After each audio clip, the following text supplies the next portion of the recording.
Master minds commerce చదవాలనుకునే 10th inter విద్యార్థుల తొలి ఎంపిక. నమస్తే రమగారు. నమస్తే జయ. రమగారు, మొత్తం అంటే ఒక్కసారి ఉలిక్కిపడిన సంఘటన, సాయంత్రం చూసేసరికి ఏంటి ఇట్లా జరిగింది అని అనిపించేసిన ఇష్యూ, అహ్మదాబాద్ ఫ్లైట్ క్రాష్ అవ్వటం.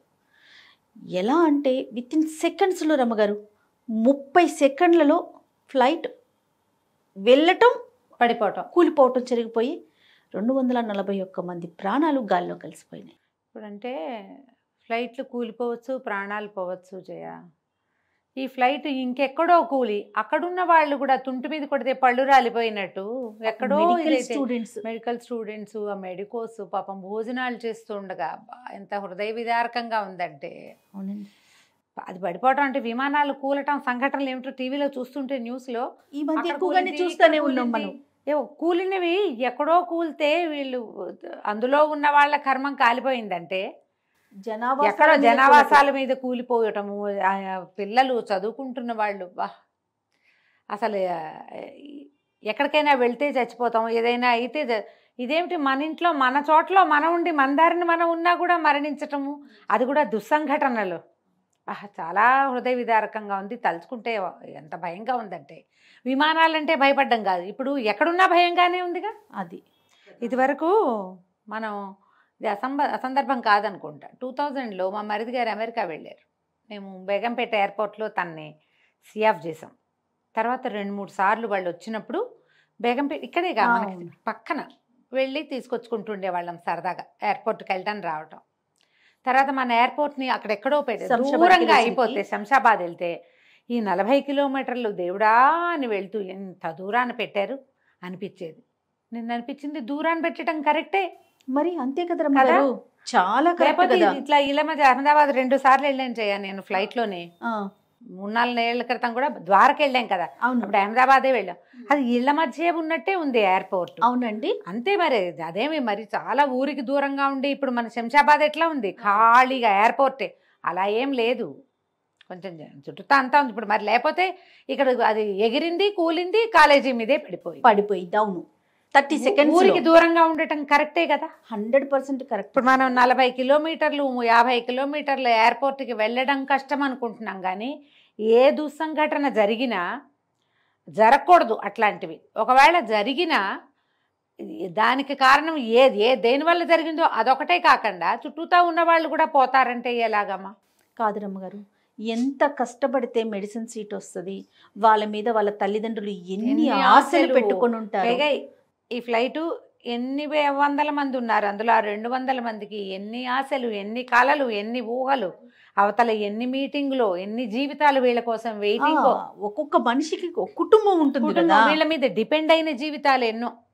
అదొకటైతే ఈ ఫ్లైట్లో ఉన్న వాళ్ళైతే ఈ మెడికోస్ పాపం ఎంత సేవ చేసేవాళ్ళు మనకి కదండి కదా. దేశానికి ఉపయోగపడాల్సిన పిల్లలు పోవటం అనేది చాలా పుణ్యానికి.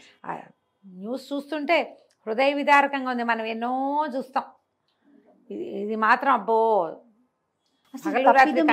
అనేది తెలియని విషయంగా తోస్తోంది. ఎక్కడ తప్పిదం జరిగింది, దేని వల్ల జరిగింది, ఎలాంటి చర్యకి పూనుకున్నారు, ఏమన్నా జరిగిందా అంటే రకరకాల ప్రశ్నలు, రకరకాల అనుమానాలు. చాలా రోజులు గడిస్తే గానీ విమానంలోనే సమస్య ఉందా, లేకపోతే ఏదైనా వాళ్ళు సరిగ్గా చేయలేకపోయారా, బ్లాక్ బాక్స్ అంటున్నారు కదా రమ్మగారు, అది రివీల్ అయితే అప్పుడు ఏమైనా తెలియాలి ఫలానా కారణం అని. అంటే ఒకవేళ ఎయిర్క్రాఫ్ట్లోనే ఏదైనా ప్రాబ్లం ఉంటే ప్రతిరోజు చెక్ చేస్తారు కదా జనరల్గా. ఏదైనా ఒక దూరం మనం ఇక్కడి నుంచి ఎక్కడికి వెళ్ళాలన్నా దాన్ని కూడా చూసుకోవాలి. ఇది లండన్ వెళ్ళాల్సిన ఫ్లైట్, మరి ఇంత దూరం ఇంటర్నేషనల్ ఫ్లైట్ అయినప్పుడు ఇంతమంది ప్రాణాలని పణంగా పెడతారా? అంత పొరపాట్లు జరుగుతాయా ఎక్కడైనా? అదేదో ముందే ప్రాబ్లం అయ్యిందో అప్పటికప్పుడే దాంట్లో ఏదైనా సడన్గా జరిగిపోయిందా అనేది మనం ఈ వ్యవహారం అంతా బయటకు వస్తే కానీ తెలీదు. ఇప్పుడు వ్యవహారం సంగతి ఎట్లా ఉన్నా ఈ పోయిన ప్రాణాలు, ఈ చితికిపోయిన కుటుంబాలు దుర్భరమైంది కదా రమ్మగారు. ఒకే కుటుంబానికి చెందిన 5 చనిపోయారు రమ్మగారు. అవునట, భార్యాభర్త 3 డాక్టర్ అమ్మాయి ఇక్కడ నుంచి లండన్ వెళ్తున్నారు, ఇంకా అక్కడ సెటిల్ అయిపోదాం పిల్లల్ని తీసుకొని. ఇన్స్టాలో 30 మంది అయినా షేర్ చేశారు జయ. ఆ అమ్మాయి ఆ పిల్లల ఫోటోలు చూస్తే పిల్లల కడుపులో ఎంత ఇదిగా ఉందంటే, అయ్యో ఏదో ఇక్కడ కాదని అక్కడ అద్భుతంగా జీవిద్దామని వెళ్తే అసలు ఏమిటి సమయం ఇవ్వలేదు కదమ్మా. అసలు ఏదో వెళ్ళాం, కొంత దూరం వెళ్ళాం, అది కూడా కాదు. వెళ్ళింది లేవడం ఏమిటి, పడిపోవటం ఏమిటి. జీవితం క్షణభంగురం అంటారు, ఇదే కదా. ఇదే కదా రమ్మగారు. మనం ఎన్ని ప్లానింగ్లు చేస్తాం. భగవంతుడు చూడు సింపుల్గా ఒక దెబ్బకి ఒక 30 సెకండ్లలో ముగించేసాడు. పైగా ఓ కథ కాదు, ఇంతమందే. పైగా ఇందులోంచి ఒక్కడు బతికి మృత్యుంజయుడు రావడం చూసారు. అతనికి తెలిసే దూకేశాడని కదా అంటున్నారు. మరి అతనికి అర్థమైంది అంటే తను ఎమర్జెన్సీ ఎగ్జిట్ దగ్గర ఉన్నాడంట రమ్మగారు. అది రాలేదంట, చాలాసేపు పుష్ చేసిన తర్వాత అది వచ్చేసరికి తను దూకాడు. కానీ అసలు ఎంత అయోమయం, ఏం చేస్తున్నాను, ఏం జరుగుతుందో, అసలు తను బ్రతికున్నానన్న విషయం కూడా తెలియలే అతనికి.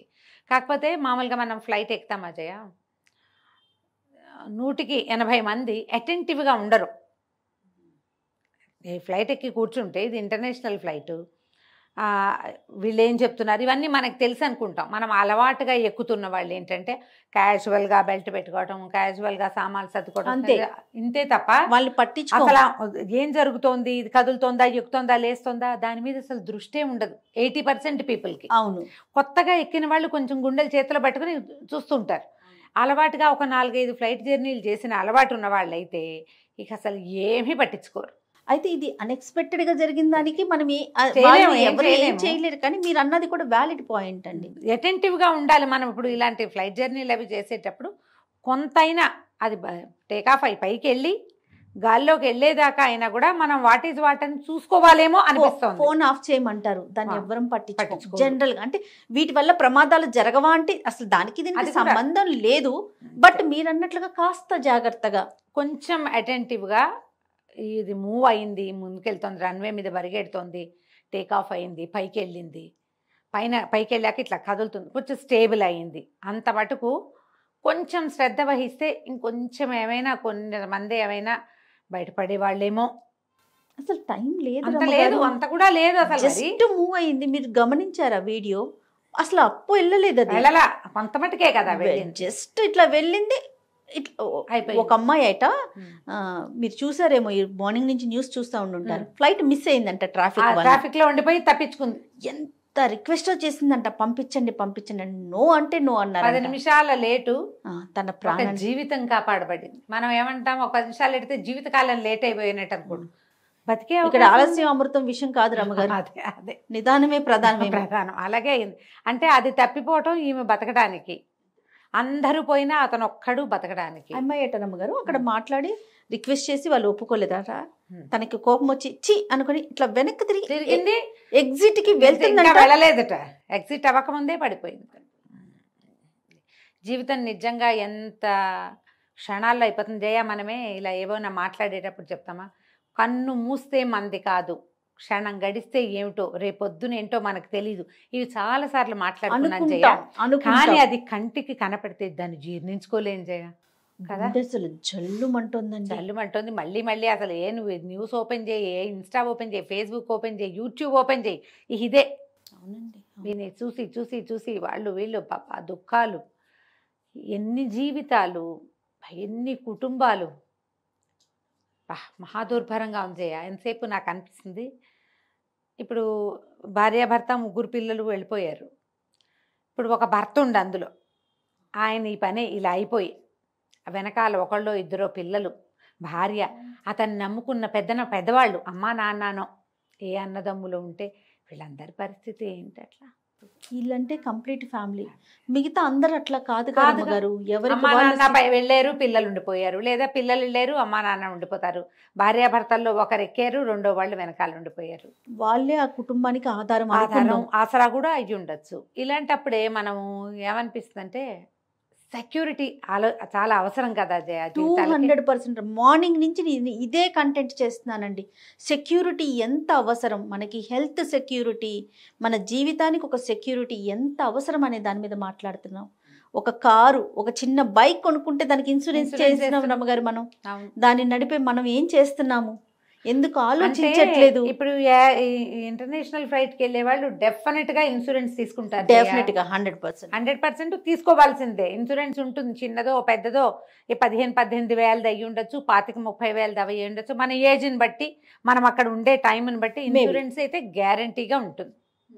ఇప్పుడు ఇన్సూరెన్స్ అంటే అక్కడ ఏదైనా అనారోగ్యం వస్తే దానికి ఇన్సూరెన్స్. ఎస్, నువ్వు ఈ దారిలో మన ప్రాణం పోతే ఇన్సూరెన్సు వెనకాల మనకి. ఇప్పుడు నీకు ఏదైనా వైద్య సహాయం అవసరమైతే హెల్త్ ఇన్సూరెన్స్, లైఫ్కి ఇన్సూరెన్స్ కావద్దు, మస్ట్ అండ్ షుడ్ రమ్మ. ఫ్యామిలీ సపోర్ట్కి అవసరపడుతుంది కదా.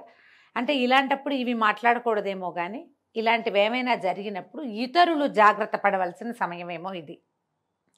ఇది అలారం అంటే మన జీవితం ఎప్పుడు అలారం ఎంగేజ్ అయ్యా. ఎందుకంటే మనకి ఏ రోజు రాత్రి పడుకున్నాం తెల్లవారు మామూలుగా లేస్తామన్న నమ్మకం ఎవరికీ లేదు. అందులో చిన్న పెద్ద లేదు. మనం స్పోర్ట్స్ పర్సనాలిటీస్ శుభ్రంగా ఉన్నవాళ్ళు జిమ్ చేస్తూ చనిపోయిన బంగారు కొండల్ని కూడా చూసాం. ఇలాంటి ఘటనలు అది నిజం అని చూపిస్తుంది. అంతే కదా, ఒట్టిగా ఏమీ లేదు, క్యాజువల్ ఓ చిన్న ఒక డిగ్రీ 2 డిగ్రీల టెంపరేచర్ తోటి హార్ట్ అటాక్ వచ్చేసిన వాళ్ళు, ఏమీ లేకుండా బాత్రూంలోకి వెళ్ళి బయటికి రాని వాళ్ళు, ఏదో రోడ్డు మీదకి వెళ్తారు 2 నిమిషాల తర్వాత ఇంటికి వచ్చేస్తారంటే ఇక రారు.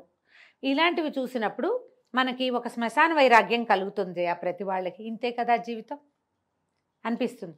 కానీ మనం ఏం చేస్తామంటే ఒక రోజు గడిచేసరికి ఇక అది కేవలం ఒక సీను, ఒక మాట్లాడుకునే ఒక విషయంగానే ఉంటుంది. కానీ దాని నుంచి మనం నేర్చుకునేది, దాని నుంచి మనం జాగ్రత్త పడేది ఎప్పుడు ఉండదు, మర్చిపోతాం మనం. కానీ ఇలాంటివి జరిగినప్పుడు ఒకళ్ళనొకళ్ళు మనం మోటివేట్ చేసుకునైనా మనం ఏదైనా లైఫ్ ఇన్సూరెన్స్ లాంటిది, ఫ్యామిలీ సెక్యూరిటీకి ఏదైనా చేయాలి. ప్రతి వాళ్ళు కూడా ఇది ఆలోచించాల్సిందే. ఎక్కడికో వెళ్తున్నాం, ఒక పెద్ద ప్రయాణం, ఓ 4 రోజులైనా ఏదో ట్రిప్పు తిరుగుతాం, ముందు వెనక చూసుకుని వెళ్ళాలి. చూసుకుంటున్నారేమో జనాలు, చూసుకోని వాళ్ళు కూడా కనపడుతున్నారు కదా, ఏం చూసుకోరు. సడన్గా 50 ఏళ్ళు రోజు తిరుగుతూ శుభ్రంగా వంటలు చేస్తూ మామూలుగా ఉంటారు. సడన్గా ఆల్ ఆఫ్ ఏ సడన్ ఒక చిన్న అనారోగ్యం, హాస్పిటలైజ్ అవుతారు, లక్షలు వదిలిపోతాయి.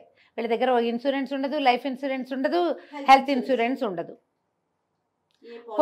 ఏ పాలసీలు ఉండవు. కొన్నిటికి కొన్ని ఫ్యామిలీస్, కొన్ని కంపెనీలు ఫ్యామిలీలను కూడా సపోర్ట్ చేసేవి ఉన్నాయి, కొన్ని ఉండవు. కొన్ని ఓన్లీ ఆ వ్యక్తి వరకే ఉంటాయి. అప్పుడు ఏం చేయాలి వీళ్ళు? ఇప్పుడు ఒకళ్ళకి ఇట్లా జరిగింది అనుకో, మిగిలిన వాళ్ళు జాగ్రత్త పడాలి. ఇప్పుడు ఇంత పెద్ద ప్రయాణం చేస్తున్నారు వాళ్ళు, ఎవరో పాపం వెళ్తున్నారు, వెళ్ళారు, అయిపోయారు. ఇప్పుడు అక్కడ చనిపోయిన మెడికో పిల్లలు అంటావా, ఇక అసలు పాపం వాళ్ళు ఇప్పుడే జీవితం మొదలుపెట్టిన వాళ్ళు. ఇలాంటిది ఊహించే పరిస్థితి కూడా కాదు వాళ్ళది. చాలా అన్యాయమైన పరిస్థితి ఏంటంటే ఎవరిదంటే వాళ్ళది. వాళ్ళ దారిన వాళ్ళు ఉన్నారు, వాళ్ళు ఎక్కడికి వెళ్ళటల్లా, ఏం ప్రయత్నం లేదు, వాళ్ళ దారిన వాళ్ళు అన్నాలు తింటూనే పోయారు పాప వృధాగా పసిబిడ్డలు. ఎంత దేశానికి ఉపయోగపడే పిల్లలు కదా, ఉసూరుమ అనిపిస్తోంది. వాళ్ళు తలుచుకుంటేనే డాక్టర్లు లేరు మనకి ఓ పక్కన. ఇప్పుడు ఇంక కొన్నాళ్ళు పోతే వాళ్ళు ఉపయోగపడతారు కదా, 100%. వాళ్ళ జీవితాలకు వాళ్ళెంత ప్లస్, దేశానికి ఎంత ప్లస్, అది మనం దగ్గర చెయ్యలేం. మామూలుగా మనమైనా ఎక్కడికైనా వెళ్ళేటప్పుడు కొంచెం జాగ్రత్త. మన ఫ్యామిలీకి సెక్యూరిటీ అనేది ప్రతి వాళ్ళు ఎప్పుడు ఆలోచించాల్సిందే.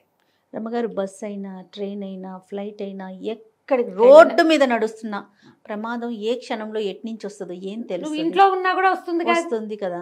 ఇంట్లో మనకి బస్ జర్నీ చేస్తున్నా మనకి టికెట్ లో ఉంటుంది ఇన్సూరెన్స్. అవును, దానికి మనం పే చేయాలి ఎక్స్ట్రా.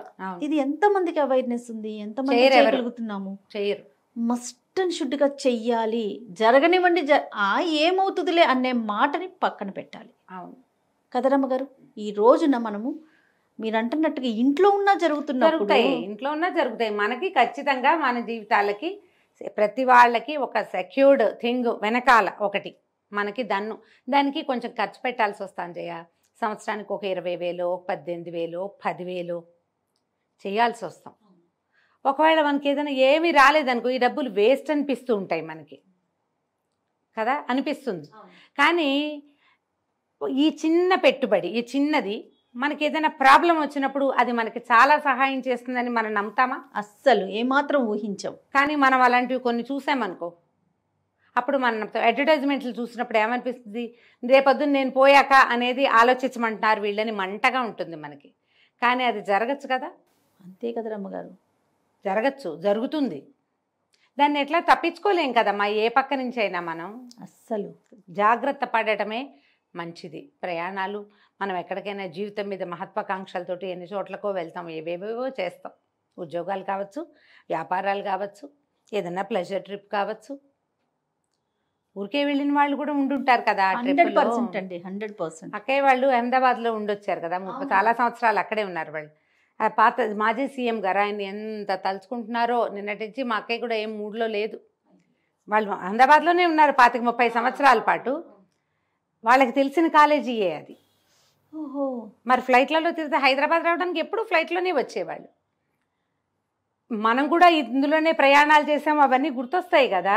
అవి తలుచుకుంటూ ఉంటే ఆ సీఎం గారు ఎంత మంచి ఆయనో, ఎంత గొప్పవారో, ఆయన ఉండగా చాలా అభివృద్ధిలోకి వచ్చింది. అవన్నీ తలుచుకుంటున్నారనమాట అక్కయ్య వాళ్ళు. ఇప్పుడు చుట్టుపక్కల ఉన్న వాళ్ళందరికీ కూడా లోపల ఎలాంటి ఒక టెర్రర్ ఏర్పడుతుంది. మరి మరి కొంతకాలం పాటు అందులో నుంచి బయటపడలేరు కదా. ఫ్లైట్ అంటే భయపడేటట్టుగా. ఇప్పుడు ఫ్లైట్ అంటే భయపడతాము, కాలేజీ అంటే దానికి ఏం చేయాలమ్మా? ఏం చేయాలి రమ్మగారు? దానికి ఏం ఆలోచించాలి? అసలు వాళ్ళని తలుచుకుంటేనే చాలా దుఃఖంగా ఉంది జయ. నాకైతే భలే బాధగా ఉంది. అసలు ఎంత ఇదేమిటి, మన ఇంట్లో మనం ఉన్నా కూడానా?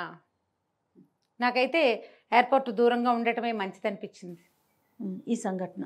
దీని తర్వాత నిన్నటి నుంచి అదే మాట్లాడుకుంటున్నాం అనమాట మేము. ఆ బేగంపేట ఇక్కడి నుంచి అక్కడికి మార్చాక ఎన్నిసార్లు చచ్చిపోతున్నాం వెళ్ళలేదు. మన ఇద్దరమే ఎన్నిసార్లు అనుకున్నాం రమ్మగారు, ఎన్నిసార్లు. కనీసం డొమెస్టిక్ అన్న ఇక్కడ బేగంపేటలో పెడితే బాగుండు, ఇంటర్నేషనల్ అక్కడ పెట్టినా కూడా ఎన్నిసార్లు అనుకున్నాము. పెట్టకపోవటమే ఎంత మంచి, చాలా మంచిదండి అనిపించింది. మరి ఇలాంటివి చూస్తే అదే కదా అనిపించాలి. ఎవరైనా సరే సెక్యూరిటీ ఆలోచించండి. మీరు సంపాదన పరులైతే డబ్బులు ఎక్కడైనా దాచిపెట్టే ఆలోచన చేసేటట్టయితే మొట్టమొదట మీ లైఫ్కి సెక్యూరిటీ సంగతి ఆలోచించి తర్వాత మీరు కొనుక్కోండి, తినండి, తాగండి, తిరగండి, ఏమైనా చేయండి. బట్ సెక్యూరిటీ థింగ్ని మాత్రం మొట్టమొదట పీట దానికే వేయండి. రైట్. ఏదేమైనా మరణించిన వారి ఆత్మకి శాంతి కలగాలని మనస్ఫూర్తిగా కోరుకుంటూ వారి కుటుంబాలు ధైర్యంగా తెలియజేయటం అంతకంటే ఏం చేయగలం జయ? అంతే. తలుచుకుని టీవీలలో కనపడుతున్న నాళ్ళు, మనం కనిపిస్తున్న నాళ్ళు మనకి తెలుస్తుంది. తర్వాత ఆ నొప్పంతా అనుభవించే వాళ్ళు, ఆ ప్రమాదాల్లో చిక్కుకుని ఉన్న వాళ్ళు, ఆ కుటుంబాలు పాపం ఎప్పటికీ వాళ్ళు అందులో నుంచి బయటపడతారు పాపం కదా. నమస్తే.